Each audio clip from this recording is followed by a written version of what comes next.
Nagpapatuloy ang ating kwento sa isang tao na humahawak sa sakanyang baguti at humihingit ito ng tawad sa ating bida. Dahil hindi na pwedeng gamitin ang pondo na naitala na. Habang nakatingin ang ating bida sa taong may bagote ay napapaisip naman si Amy na kapag tinitignan niya ang begoteng iyan nakikiliti siya. Nagtingin-tingin ang ating bida sa paligid at napapaisip na ito pala ang financial department.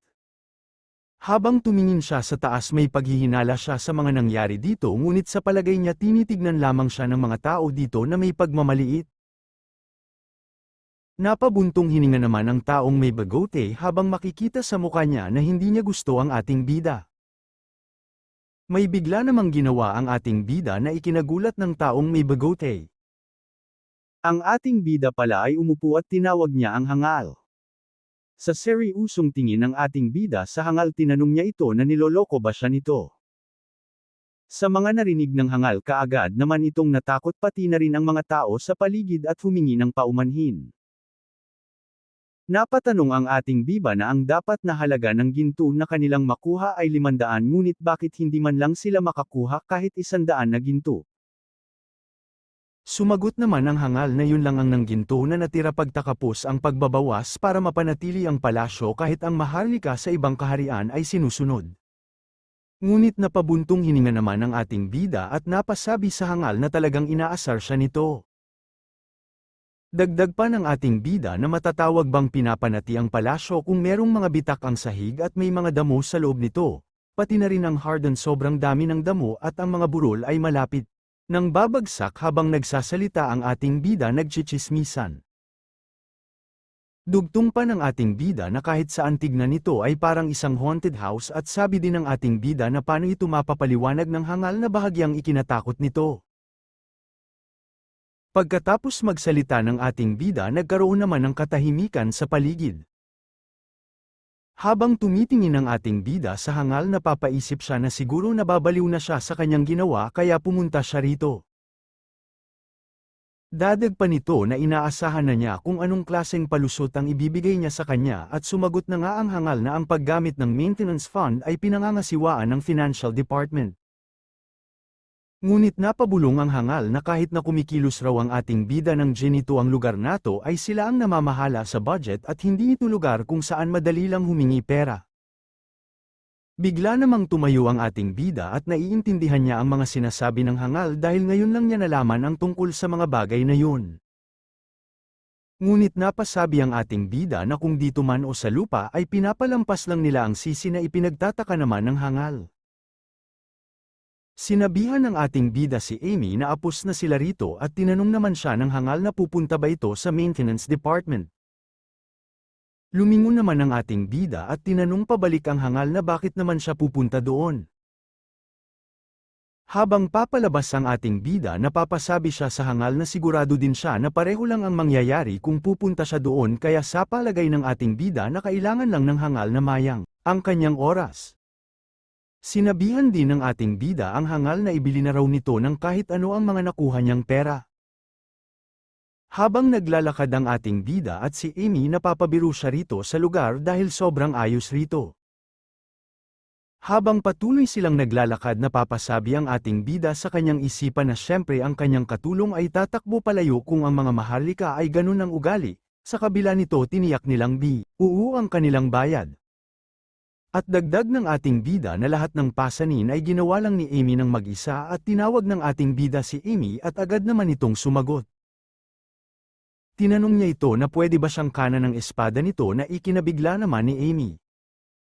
Dagdag pa ng ating bida na wag itong mag-alala dahil hindi niya gagamitin ang espada para putulin ang kahit sino man at makikita parent sa mukha ni Amy na ito ay natatakot. Napatawa naman ang ating bida at sinabi niya kay Amy na natakot ba niya ito at sumagot naman si Amy na kukuha siya ng isa.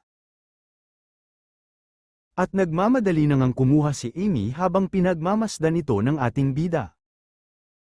Biglang lumingon ang ating bida sa malaking larawan ng bruhang Reyna at napasabi na wala siyang balak na putulin ang mga tao. Ngunit may plano siyang putulin ang mga bagay na tinatawag nila tao. Napapasabi ang ating bida sa kanyang sarili na dahil siya ay nasa isang nanginginig na posisyon, At napapatanong siya kung anong mangyari kung sisimulan niyang ubusin ang mga normal na tao at maharlika, kahit walang dahilan.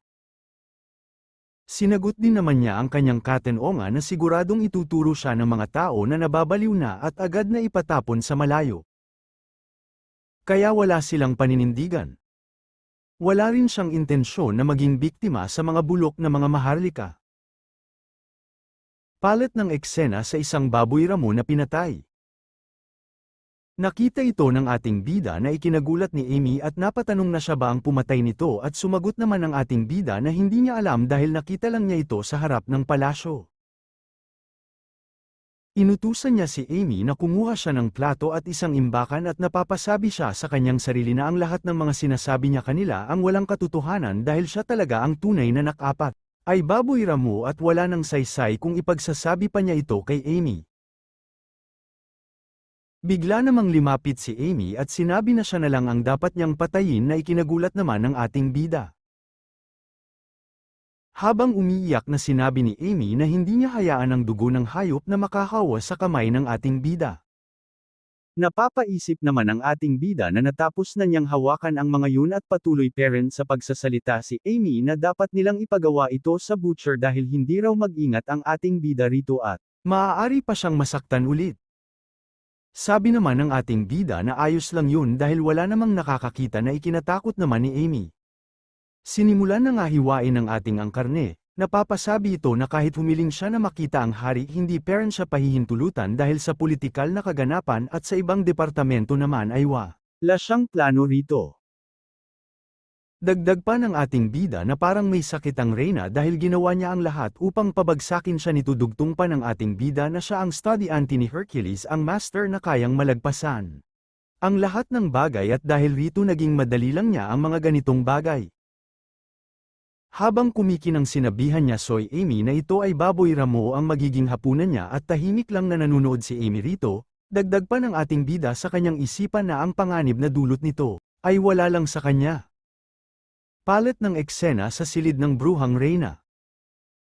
Tinanong niya ang kanyang katulong na ano sa palagay ang ginawa ng ating bida.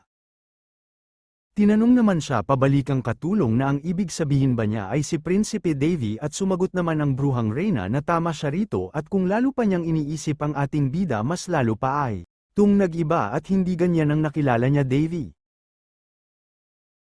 Sinabi naman ng kanyang katulong na sabi raw ng kanilang pari ay ang unang prinsipe ay maaari nang maglakad ngayon at sa palagay nila na aabot pa ng 1 taon bago tuluyang gumaling ang ating bida. Tinanong naman ng bruhang Reyna ang kanyang katulong na may iba pa bang rason na magkamali ang kanyang informant ngunit tahimik lamang ang katulong rito. Bigla namang tinutok ng bruhang Reyna ang kanyang pamaypay at tinawag ang pangalan ng katulong na Shirley. Sinabi nito na kahit siya at A-class na informant sa Dark Moon wala ka paring style kundi maging C-class na maid. Napapaisip naman ng bruhang Reyna na hindi sa wala siyang tiwala rito kundi dapat lang niyang pagpagin ang hindi palagay niyang pakiramgaya ng dam na ibinigay niya. Dagdag pa ng bruhang Reyna na ang unang prinsipe ay inabandona na ng hari at gaya ng sabi ni Shirley na wala pa ring magbabago kung gumising siya pagkatapos ng 6 na taon. Dugtong pa ng Reyna na hawak niya pera ng buhay ng ating bida. Dapat ganyan sana pero. Nagsalita naman ng katulyong na ang kanyang kasama ay hindi inialintana ang mga katayuan at kung patuloy itong iinsultuhin ng Reyna maaaring may mangyari sa kanya na ikinagulat naman ng bruhang Reyna. At napatakip ito ng pamaypay at nagsilita na sinabi lang niya ang mga alalahanin yun lang yon. Napasabi ang bruhang Reyna na mapipigilan niya ang ating bida sa kanyang mga pinaplano kahit na anong araw. Pero hindi naman sa ganun sabay kuha sa kanyang tsaa. Dagdag pa nito na magtatapos pera ng ating bida sa pagbabayad ng presyo at tatandaan raw ito ng ating bida.